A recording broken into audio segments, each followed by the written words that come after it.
Glória a Deus. Papai, que você também não se canse de falar para os seus filhos: Miriam, você é a nossa primogênita e eu te amo. E você sabe que eu te amo. Noemi, você é a nossa do meio e eu te amo também, viu? Samuel, nosso caçula, rapa do tacho, eu te amo, filho. Vocês são amados do Pai. Eu amo vocês demais. Pode contar comigo. Estamos junto, misturado e abençoado até o fim. Eu amo meus filhos, querido. O salmista diz que os nossos filhos são bênção do Senhor. Amado, você tem que entender que independente da condição que eles estejam, talvez hoje eles não estejam na condição que você gostaria que eles estivessem. Quando o filho pródigo foi para longe da casa do pai, em nenhum momento a palavra de Deus vai dizer para mim e para você que ele deixou de ser bênção do Senhor na vida do seu pai, de ser herança. Há momentos e há momentos, há fases e há fases, mas que eu e você nunca percamos essa certeza. Salmo 127, o Senhor disse na boca de Salomão que os nossos filhos são bênção do Senhor, que os nossos filhos são herança do Senhor, aleluia, que os nossos filhos são como flechas na mão do grande guerreiro. E Isaías diz que o Deus Todo-Poderoso é o grande guerreiro. Sabemos que cabe a nós lapidarmos as flechas, prepararmos as flechas, e é o Senhor que solta os nossos filhos como flecha. Para quê, pastor? Para que eles atinjam o alvo do Senhor, para que eles sirvam ao Senhor, para que eles glorifiquem ao Senhor. No Salmo 128, o salmista vai dizer que os nossos filhos são como rebentos da oliveira à roda da nossa mesa. O que é um rebento, pastor? Rebento é vida, rebento é renovo, rebento é esperança. E ali ele faz até uma comparação: rebentos da oliveira. A oliveira produz azeitona, da azeitona se produzia azeite, e o azeite na Bíblia é símbolo do Espírito Santo. Meu irmão, o que Deus vê no meu filho, no teu filho, nos nossos filhos, é que os nossos filhos são como rebentos da oliveira, preparados pelo Senhor para serem cheios do Espírito Santo do Senhor, para fazer a diferença. E para a glória do Senhor, amado, às vezes ir até mais longe do que eu e você não tivemos a oportunidade de ir. Porque assim, amado, a flecha vai mais longe daquele que a atira. Atos capítulo 21, você achou, meu amado? Você que está em casa com a tua Bíblia também, versículo 8 diz assim, olha: no dia seguinte partimos e fomos para a cidade de Cesareia, e entrando na casa de Filipe, o evangelista, que era um dos 7, ficamos com ele. Olha o versículo 9, que coisa linda. Tinha Filipe 4 filhas donzelas que profetizavam. Vamos ler de novo, amados? Você está comigo aí? Atos 21, versículo 9, amém, amado? Tinha Filipe quantas filhas? Oh glória, diga assim: oh glória. Haja shampoo, haja chapinha. Filhas donzelas que, Pai, obrigado pela tua igreja, obrigado pela igreja do Nazareno missionária. Ó Deus, foi dito aqui que nasceu no coração do pastor Leandro. Glórias ao teu nome por isso. mas glórias ao teu nome, porque nasceu no teu coração, Senhor. E nós estamos aqui hoje, Senhor, celebrando esse dia tão ímpar, adorando ao nosso Pai que estás nos céus, porque essa foi a grande mensagem de Jesus para a mulher samaritana, que o Pai está à procura dos verdadeiros filhos, dos verdadeiros adoradores, que o adoram em espírito e em verdade.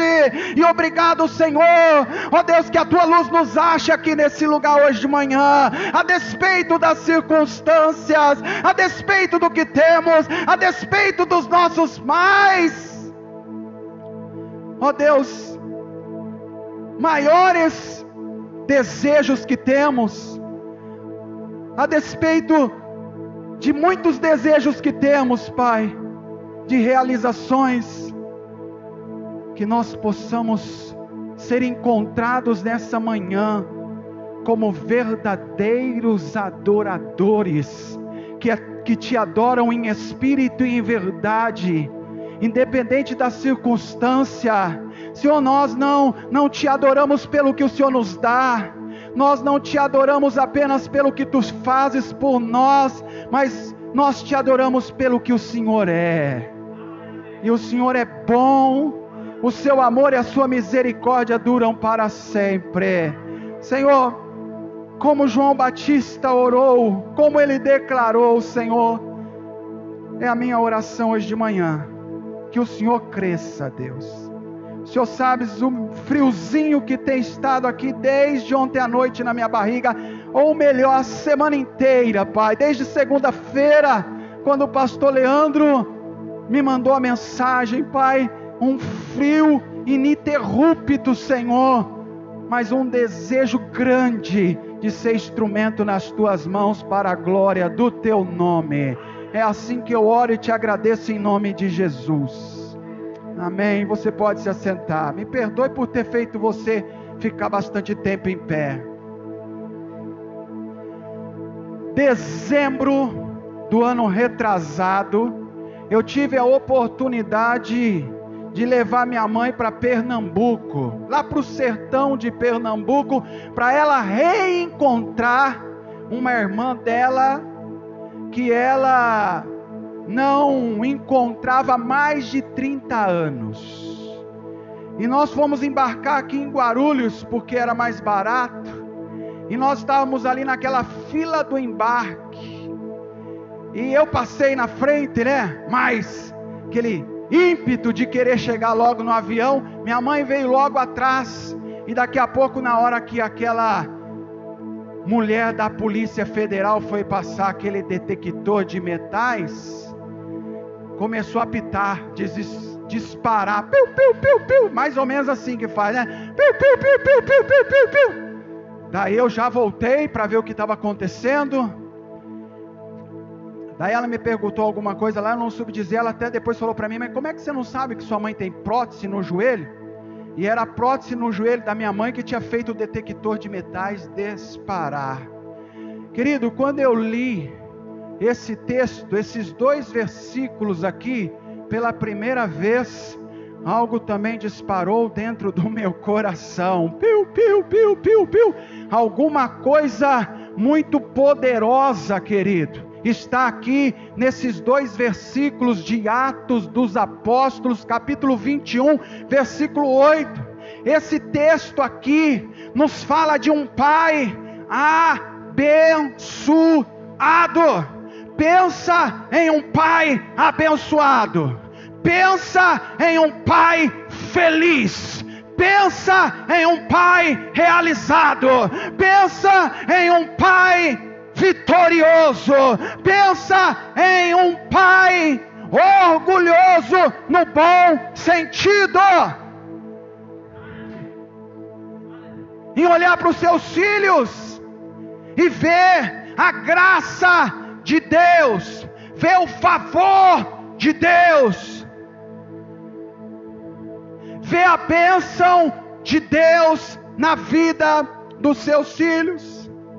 Amado, esse texto nos fala de um pai honrado.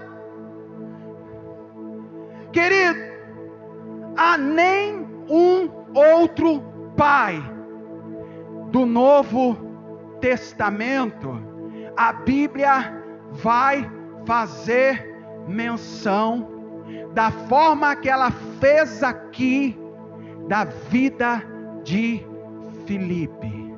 Nós lemos que Filipe não tinha 10 filhos e 4 eram cheios do Espírito Santo. Nós não lemos isso. Nós lemos que Filipe tinha 4 filhos, aleluia! E os 4 eram cheios do Espírito Santo. Amado, porque quando a Bíblia diz que elas profetizavam, a Bíblia está dizendo para mim, a Bíblia está dizendo para você, que elas não só tinham o dom de profetizar. E nós sabemos que isso é muito mais ligado ao Antigo Testamento, porque lá nos profetas maiores, Isaías, Jeremias, Ezequiel, Daniel, e os 12 menores, que nós poderíamos citar alguns mais conhecidos aqui, Zacarias, Joel, Oséias, Malaquias, querido, muitas vezes, o que nós encontramos lá nos seus livros? Assim diz o Senhor. E em 1 Coríntios capítulo 12, eu anotei aqui o versículo, em casa você pode conferir. A Bíblia vai falar para mim e para você de 9 dons que advêm, dons espirituais, que só uma pessoa que é plena do Espírito Santo, que só uma pessoa que é batizada, revestida do Espírito Santo, esses dons advêm sobre a vida dela, e um deles é o dom da profecia. E é muito interessante que o apóstolo Paulo, ao fazer menção, ele manda-nos a buscar todos os dons, mas ele diz que o principal que eu e você devemos buscar é o dom de profecia. Por quê? Porque nós não vamos só dizer assim diz o Senhor, mas Deus pode nos usar com uma palavra profética revelada das Escrituras Sagradas,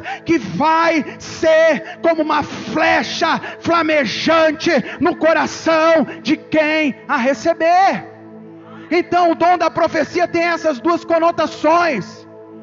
Sabemos que a principal é: assim te diz o Senhor. Nós conhecemos uma irmã em Montemor, quando nós ainda éramos seminaristas, e essa irmã, ela ficava quietinha lá na igreja. Ela tinha 2 filhas pequenas, e ela quase, sabe aquelas pessoas que não se aparecem muito na igreja? Chega, senta, participa, se coloca à disposição, mas não faz barulho na igreja. Ela até dava os glória dela, ela até dava os aleluia dela, mas quando acabava o culto, ela ia embora. Na outra semana, a irmã voltava, fazia o culto dela com o esposo, com as 2 filhas, e ia embora. Um dia, já ia fazer 5 anos, que nós também procuramos os recursos da medicina, porque a minha esposa também não podia engravidar. Naquela época o meu papai pagava Unimed para mim. Eu tinha a oportunidade de ir nos melhores médicos, para saber se o problema estava comigo, se o problema estava com ela. Na verdade o problema estava com nós dois, porque nós nos tornamos uma só carne. Mas depois de 5 anos, amado, na PUC, no Dr. Francisco, lá da Igreja do Nazareno Central de Campinas, que é um ginecologista da partilheira de cima, que abençoava minha esposa muitas vezes com consulta cortesia, para ver o que ele podia nos abençoar, para que nós pudéssemos ter os nossos filhos. E deixa eu adiantar para você, a medicina falava que nós não podíamos ter nenhum, e Deus deu 3. Deus deu 3. Se a medicina falasse que nós pudéssemos, nós vinha para a igreja de van, vinha para a igreja de micro-ônibus. Querida, é legal, porque às vezes a gente vai em algum lugar assim, já aconteceu isso, A gente chega, todo mundo no carro. Eu desço, às vezes que eu estou na unção, eu vou lá, abro a porta para Paula, ela desce, depois desce a Miriam, desce a Noemi e desce o Samuel, lotação completa. E às vezes que tem gente na porta da igreja, algum restaurante que a gente chega, eu percebo que às vezes a pessoa fica esperando, para ver se não vai abrir o porta-mala para descer mais algum, porque não para de descer filho. Mas a minha esposa também, por 5 anos, a medicina dizia que ela não podia. E eu não sei se você já ouviu falar de uma irmã chamada Mara Lima, que foi cheia do Espírito Santo, e sabe o que ela compôs? Ele vai além da medicina, quando Ele estende a sua mão, quando a morte vence a vida, Ele ainda tem a solução. E essa irmã um dia nos procurou e falou assim: Deus me deu um sonho com você, Paula, e Deus me mostrou que Ele cura a tua madre. Salmo 113 diz que Ele faz da estéril mãe de filhos. Paula, o Senhor abençoa a tua madre e você vai gerar. Paula, assim te diz o Senhor, pode começar a fazer um enxoval, porque você vai engravidar, vai ter choro de criança lá na sua casa. Pode aplaudir, irmão. Aleluia. Essa irmã tinha o dom de profecia e ficava lá no seu cantinho quieto da igreja. E como é que nós temos certeza que ela tinha o dom de profecia? Que ela disse para mim, para Paula, talvez não com essas palavras, mas do jeitinho dela: assim diz o Senhor, Paula, você vai engravidar. Amada, a Bíblia diz em 1 Coríntios capítulo 10, se não me falha a memória, versículo 33, que o nosso Deus, Ele não é um Deus de confusão, Ele é um Deus de clareza, Ele é um Deus de paz. Ele não traz nada para nos confundir, Ele não traz nada, Ele não gera nada para trazer perturbação, para trazer angústia, para trazer dúvida, para trazer medo. Ele é Deus de paz. Como é que nós ficamos sabendo que foi Deus que falou na boca dessa irmã? Lá em Montemor, eu comecei meu ministério pastoral 18 de janeiro de 98. A Miriam nasceu em outubro de 99, 9 meses após 98. E a palavra profética foi exatamente 1997, quando nós viajávamos Campinas, Montemor. Tinha um Lava Rápido em Valinhos, morava em Campinas, ia servir a Deus com alegria na cidade de Montemor, quando aquela pista não era ainda duplicada. Nós vimos acidente de carro ter atropelado cavalo, ou cavalo ter atropelado carro, mas nós íamos, e aprove a Deus usar aquela irmã para trazer uma palavra profética para a minha vida e para a vida da Paula. E como é que nós tivemos a plena convicção que Deus não deixou dúvida, que foi Ele que falou na boca daquela irmã, porque aquela irmã falou para nós assim: ó, Deus me mostrou quantos filhos, e ela falou: vocês vão ter 3 filhos, aleluia, e vocês vão ter o que vocês mais querem, que é o Samuel. Ela não mostrou na ordem que eles iriam nascer, mas ela ainda falou assim, ó: Deus me mostrou 2 meninas e um menino. Será que você pode aplaudir o Senhor hoje de manhã? Porque está aqui, ó, a prova de que o nosso Deus ainda tem profeta na terra, para a glória do teu nome. E quando é Ele que fala, Ele não deixa sombra de dúvida que Ele falou. Meus queridos, as filhas de Filipe eram essas moças dentro da igreja de Cesareia. As filhas de Filipe, a Bíblia ainda tem o cuidado de dizer que antes delas serem cheias do Espírito Santo, o que a Bíblia diz acerca delas? Que elas eram donzelas. Profetiza em seguida, mas primeiro a Bíblia diz que elas são donzelas.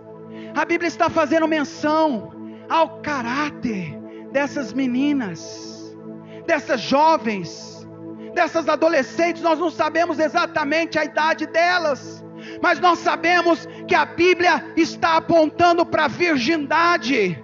Mas na esfera espiritual, a Bíblia está apontando para o caráter. Aquilo que Paulo fala, que os que querem ser presbíteros na casa de Deus, precisam desejar terem uma vida irrepreensível. E lá naquela lista de 1 Timóteo capítulo 3, você vai ver que ele vai falar uma vez do carisma, e todas as outras vezes, que me parece que são 11 vezes, ele vai falar do caráter. E lá em Filipenses capítulo 2, ele vai falar que Timóteo, para quem ele escreveu 1 Timóteo 3, tinha um caráter aprovado. E é exatamente isso aqui, amado, que nós estamos vendo na vida das filhas de Filipe. Elas jamais seriam como Esaú, que negociou o seu direito de primogenitura por um pratinho de lentilha. Ou seja, trocou as coisas espirituais pelas materiais, trocou as eternas pelas passageiras, trocou as coisas de Deus por qualquer prazer momentâneo aqui dessa terra. Não, essas meninas tinham um caráter aprovado. E eu quero profetizar que é o que Deus pode, e é o que Deus deseja fazer com os nossos filhos. Será que os pais aqui podem dizer amém? Eu creio que Deus pode fazer os nossos filhos como Ele fez com os filhos de Filipe. Só que, amado, os comentaristas bíblicos dizem que quando a Bíblia faz menção de Filipe aqui, da primeira vez que ele aparece na Bíblia, que foi Atos capítulo 6, que ele aparece sendo escolhido para ser um dos primeiros diáconos da igreja em Jerusalém. Isso é muito lindo, isso é muito interessante, irmão, porque ele vai aparecer a primeira vez na Bíblia, sabe para quê? Para começar um trabalho na igreja de Jerusalém, cuidando de viúvas, na grande maioria necessitadas, pobres. E alguns comentaristas vão mais além, dizendo que também, junto com o ministério de cuidado às viúvas, eles iam cuidar dos pobres da igreja em Jerusalém. E ele se dispôs a fazer isso.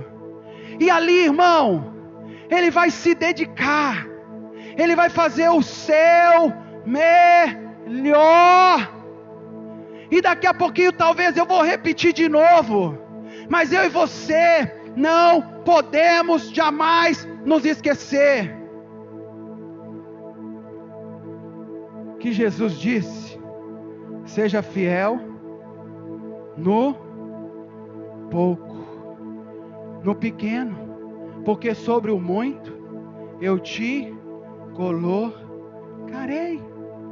Irmão, pela primeira vez que Filipe aparece na história de Deus, ele vai aparecer sendo fiel no pequeno, no pouco.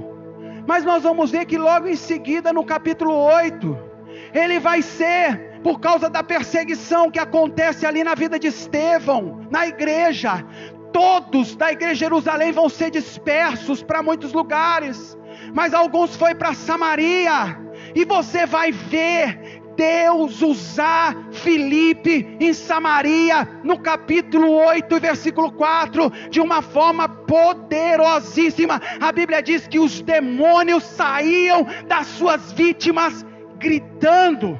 A Bíblia diz que muitos recebiam o Evangelho, se convertiam de verdade, eram batizados nas águas, e a igreja começou a crescer poderosamente na cidade de Samaria, através do ministério de Filipe. Depois você vai ver ele sendo enviado para o deserto. Quem gosta de ir para o deserto aqui? Quem gosta de passar deserto aqui? Ninguém gosta, irmão. E por fim ele vai aparecer na história de Deus nesse texto que nós lemos.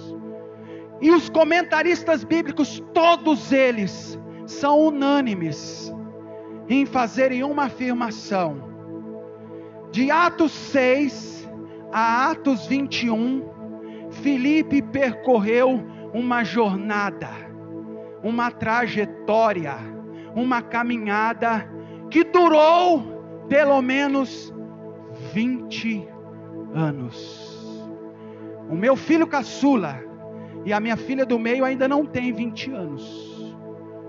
20 anos não são 20 meses. 20 anos não são 20 dias. 20 anos também não são 20 horas. São 365 dias vezes 20. Só você fazer a conta que você vai ver. O que a Bíblia quer ensinar para mim? O que a Bíblia quer ensinar para você?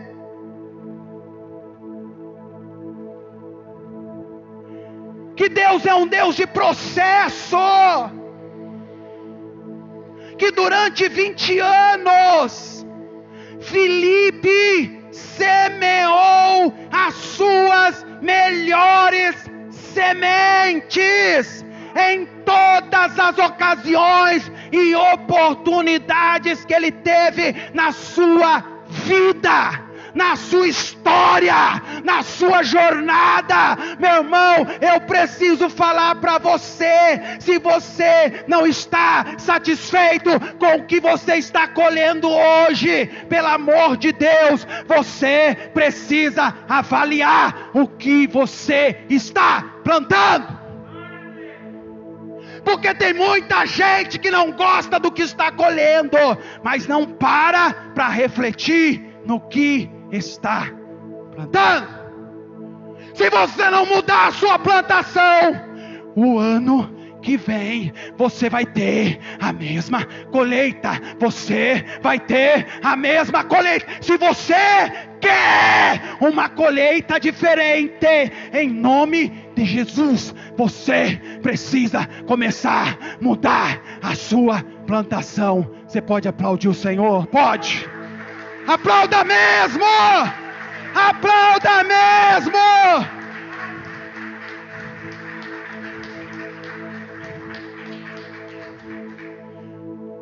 Muitas coisas me impactaram. Muitas coisas impactaram. Os últimos 7 dias da vida do meu pai, Deus preparou até uma cama hospitalar. Nós fomos buscar lá no Campo Grande, eu tinha uma Kombi. Nós fomos lá, irmão. Salmo 127, versículo 3. Aos seus amados Ele o dá enquanto dormem. Você pode dizer amém? 1 Pedro 5,7. Lançando sobre Ele toda a vossa ansiedade, porque Ele tem cuidado de vós. O nosso Pai sabe cuidar de nós. Jesus disse: vós que sois maus, como pais, sabeis dar boas dádivas aos vossos filhos, quanto mais o vosso Pai Celestial dará boas coisas aos que lhe pedirem. Sabe por que Deus não dá tudo o que a gente pede, irmão? Sabe por quê? Porque Ele sabe que nem tudo vai ser bom para nós. Então hoje Ele fala aqui na minha boca: pode fazer biquinho. Alô? Pode, irmão, fazer biquinho. Ele não vai dar. Ele falou não para Moisés e não deu. Ele falou não para outros também. E quando Ele fala não para mim, e quando Ele fala não para você, é porque não é bom para você. Em 1992, eu aprendi com o pastor Jorge Linhares, que escreveu o livro Bênção e Maldição. Ele teve lá essa semana numa procuradoria geral para depor, porque tem um colégio lá em Belo Horizonte já há mais de 30 anos, e ele, como diretor do colégio, como presidente da igreja Batista Getsemane, ele foi intimado a depor, porque ele disse para o diretor do seu colégio, para todos os professores, aqui na escola aqui no colégio Batista Getsemane, nós vamos continuar ensinando que Deus fez macho, que Deus fez fêmea, e que foi assim que Deus os fez e os abençoou. Não tem uma terceira via. E o Ministério Público o convocou para na segunda-feira, 3h da tarde, ele ir lá depor. Por que ele fez essa afirmação? Por que a escola dele não vai mudar, não vai ensinar ideologia de gênero? E ele foi. Mas em 1992 ele esteve aqui na igreja do Nazareno Central de Campinas, e ele pregou uma coisa que cravou aqui, ó. Vai fazer 30 anos. Guarde isso no teu coração. Deus nunca vai te dar nada para te perder. Você pode conquistar com as suas forças, méritos. Você pode arrombar a porta. Você pode ter. Pelas suas forças você pode ter. Não significa que foi Deus que te deu. Porque Deus, em toda a Bíblia Sagrada, nunca Deus deu nada para ninguém para que Ele perdesse essa pessoa.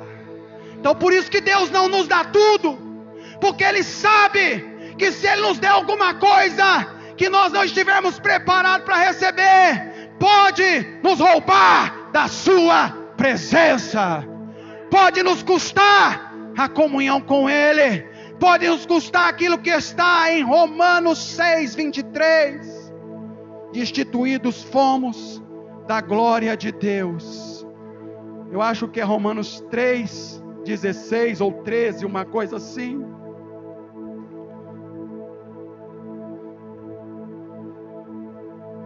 Irmãos, Deus cuida de nós. Uma das coisas que mais impactou a minha vida, meu pai lutou com alguns tumores por 8 anos, querido. Depois deu metástases, e depois de 8 anos o Senhor recolheu. Mas na última noite, ele morreu na madrugada do dia 31 de agosto, há 3 anos atrás. Na última noite, esteve um jovem lá no quarto onde ele estava na cama hospitalar, já sem forças, crente fiel. Em 1983, ele recebeu um chamado pessoal de Deus para mudar algumas atitudes na vida dele, porque a denominação que ele frequentava permitia beber socialmente. Ele fez uso do tabaco muito tempo dentro da igreja, e isso lhe custou um câncer na garganta, que um otorrino lá do Instituto Penido Burnier, um dos hospitais mais sofisticados do estado de São Paulo, que vem até jogador de futebol operar e passar lá, tanto na parte oftalmológica quanto na parte de otorrinologia, eu acho que é assim que fala, estou falando difícil hoje, estou gastando tudo aqui hoje, irmão. Mas quando o médico detectou o câncer da garganta, a primeira coisa que ele perguntou nos olhos do meu pai: o senhor fez uso de tabaco? E meu pai falou assim: só 25 anos. Mas em 1983, uma chama começou a queimar dentro do coração do meu pai, e ele começou a ir nas igrejas, procurando uma igreja que ele pudesse realmente mergulhar, como a Bíblia chama Ezequiel, lá no seu livro, para sair das águas dos artelhos, para sair das águas do joelho, para sair das águas dos lombos, querido, mas para mergulhar nos rios de Deus. E meu pai, em 1983, ele recebeu esse chamado, e ele encontrou a igreja do Nazareno, não desmerecendo nenhuma outra, mas foi ali que Deus falou com ele, principalmente por um dos lemas: santidade ao Senhor, seguir a paz com todos e a santificação, sem a qual ninguém verá o Senhor. E meu pai ficou ali na igreja do Nazareno desde 1983, e a vida dele foi renovadíssima. Ele teve experiências maravilhosas com o poder de Deus, querido. E na noite que antecedeu a sua partida, um jovem, genro de um pastor da igreja do Nazareno, lá de Hortolândia, passou lá para visitar, e esse jovem é levita. E eu cheguei no quarto e parei na porta, só estava esse jovem e o meu pai. Meu pai estava nos últimos minutos aqui na terra. E sabe o que esse jovem fazia, amado? Cantava. Ele é levita na casa de Deus, e ele cantava no pé do ouvido do meu pai. Aquilo impactou a minha vida, irmão, porque o crente, ele é movido por isso. As últimas horas de Davi foi de louvor. 1 Crônicas 29, a última oração de Davi na Bíblia. Ele foi um grande guerreiro, ele teve grandes vitórias, mas a última oração de Davi foi de adoração, foi de louvor, foi de gratidão, foi de rasgar o seu coração na presença de Deus, irmão. Foi de olhar para trás tudo que ele tinha conquistado e reconhecer que se não fosse a graça de Deus na vida dele, não teria valido nada. E era exatamente isso que o jovem estava cantando no pé do ouvido do meu pai. Talvez ele estivesse cantando, eu não ouvi direito, porque eu fiquei longe, eu deixei aquele momento só para os dois. Mas talvez ele estivesse cantando assim, ó: mais perto quero estar, meu Deus, de ti, ainda que seja a dor que me una a ti. E na madrugada, meu pai partiu para a eternidade e deixou um grande legado de fé. Um grande legado de fé. Meu pai deixou uma herança também, uma casa, um carro. Sendo aposentado com aproximadamente 2 salários mínimos, nós ficamos surpreendidos com a poupança que ele deixou, para repartir 50% para minha mãe, 25% para mim, 25% para minha irmã.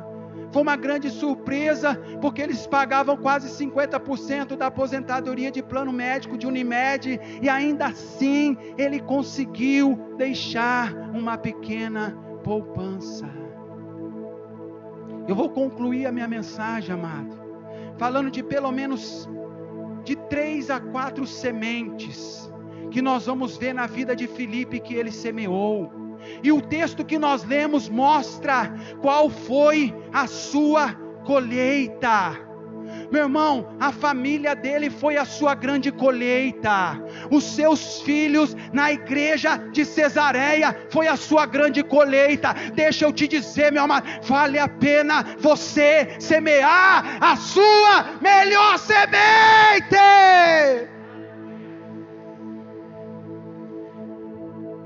Irmão Paulo aos Gálatas diz, capítulo 5, eu li essa semana que passou, essa ou a outra: aqueles que plantam na carne não vão colher no Espírito. Aqueles que plantam as coisas materiais, eles não vão colher as coisas espirituais. E as coisas espirituais, elas são superiores às materiais. As coisas eternas são superiores. Amado, a primeira semente que eu quero falar para você que Filipe semeou, sabe qual foi?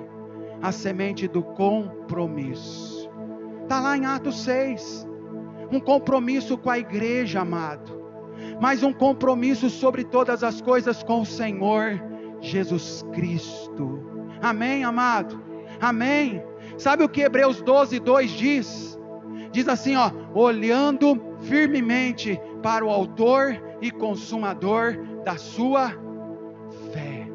Você sabia que tem hora que tem que tirar os olhos de Davi, porque Davi adultera? Você sabia que tem horas que tem que tirar os olhos de Moisés, porque Deus disse para Moisés assim, ó: você fala com a rocha. E o que Moisés fez? Descarregou a sua ira sobre a rocha, feriu a rocha, bateu na rocha na hora errada, e aquilo lhe custou não entrar na terra prometida. Então, amado, às vezes você tem que tirar os seus olhos de Moisés, de Davi e de etc e tal, mas você tem que ficar firme com Jesus, firme com Jesus, faça sol ou faça chuva, seja firme com Jesus. Esses dias para trás, irmão, eu tive que sair do grupo de WhatsApp do meu trabalho, só dos motoristas. Da empresa eu não posso sair, mas dos motoristas eu saí. Sabe por quê? Porque eu não aguentava mais um cara chato, que só ficava postando coisa nojenta, coisa indecente, coisa desnecessária, coisa que não constrói, coisa que não edifica. Por que eu saí? Porque eu tenho um compromisso com Jesus, porque Jesus me diz para mim ser santo, porque Jesus me diz que eu devo andar na luz, como Ele na luz assim está, aleluia, e o sangue dele vai me purificar de todo pecado. Amado, eu estou concluindo. Depois do compromisso com Jesus, em Atos 6, nós vamos ver ele tendo um compromisso com a igreja. Amado, que eu e você possamos realmente termos um compromisso com a igreja. Assuma um compromisso sério com Jesus. Assuma um compromisso sério com a igreja.